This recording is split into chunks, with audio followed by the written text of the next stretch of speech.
महादेव जी कहते हैं, मेरे प्यारे बच्चे, मैंने मगरमच्छ बनकर क्यों ली पार्वती जी की परीक्षा। भगवान भोलेनाथ को इस समस्त सृष्टि का रचयिता माना जाता है। उनका आदि है ना ही अंत है। पौराणिक कथाओं के अनुसार भगवान शिव का विवाह पार्वती जी के साथ हुआ था। इस विवाह के लिए पार्वती जी को सैकड़ों वर्षों तक कठोर तपस्या भी करनी पड़ी थी। हिंदू धर्म में सोमवार के दिन का बेहद महत्व माना जाता है। सोमवार का दिन भगवान भोलेनाथ को समर्पित होता है। जो भी व्यक्ति सोमवार के दिन विधि विधान से शिवजी का पूजन और आराधना करता है, उसके जीवन के समस्त कष्ट दूर हो जाते हैं। इसके साथ ही जीवन में सुख एवं समृद्धि का वास हो जाता है। भगवान भोलेनाथ को बेहद जल्दी प्रसन्न होने वाला देवता भी माना जाता है। भोलेनाथ का विवाह पार्वती जी के साथ हुआ था। इसके लिए पार्वती जी ने सैकड़ों वर्षों तक कठिन तप किया था। तप के बाद एक वक्त ऐसा भी आया था जब पार्वती जी को भगवान शिव की परीक्षा का सामना करना पड़ा था। आइए जानते हैं ये पौराणिक कथा। पौराणिक कथाओं के अनुसार माता पार्वती ने भगवान शिव को अपने पति के रूप में पाने के लिए सैकड़ों वर्षों तक कठोर तप किया था। उनकी तपस्या को देखकर देवताओं ने शिवजी से देवी पार्वती की मनोकामना पूरी करने की प्रार्थना की थी।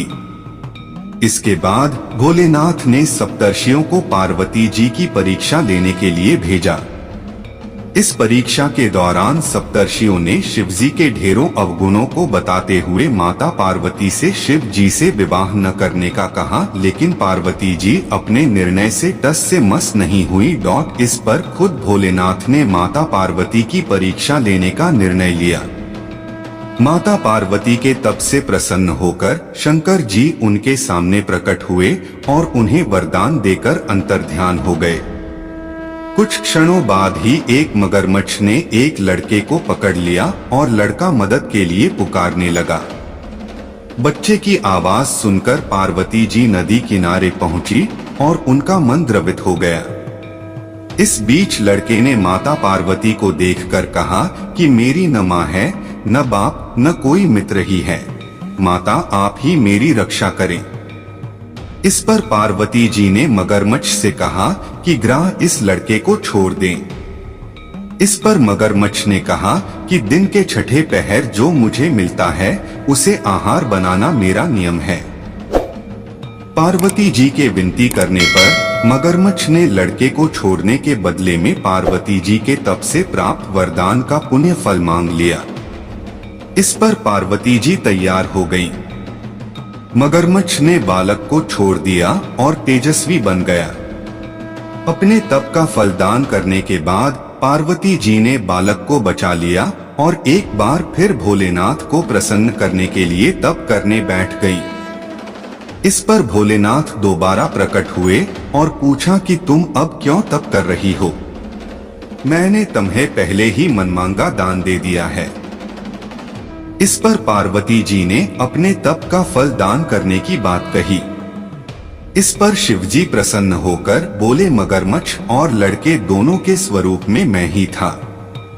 मैं तुम्हारी परीक्षा ले रहा था कि तुम्हारा चित्त प्राणी मात्र में अपने सुख दुख का अनुभव करता है या नहीं। तुम्हारी परीक्षा लेने के लिए ही मैंने ये लीला रचाई थी। अनेकों रूप में दिखने वाला मैं ही एक सत्य हूँ। अनेक शरीरों में नजर आने वाला मैं निर्विकार हूँ। इस तरह पार्वती जी शिव जी की परीक्षा में उत्तीर्ण हुई और उनकी अर्धांगिनी बनी।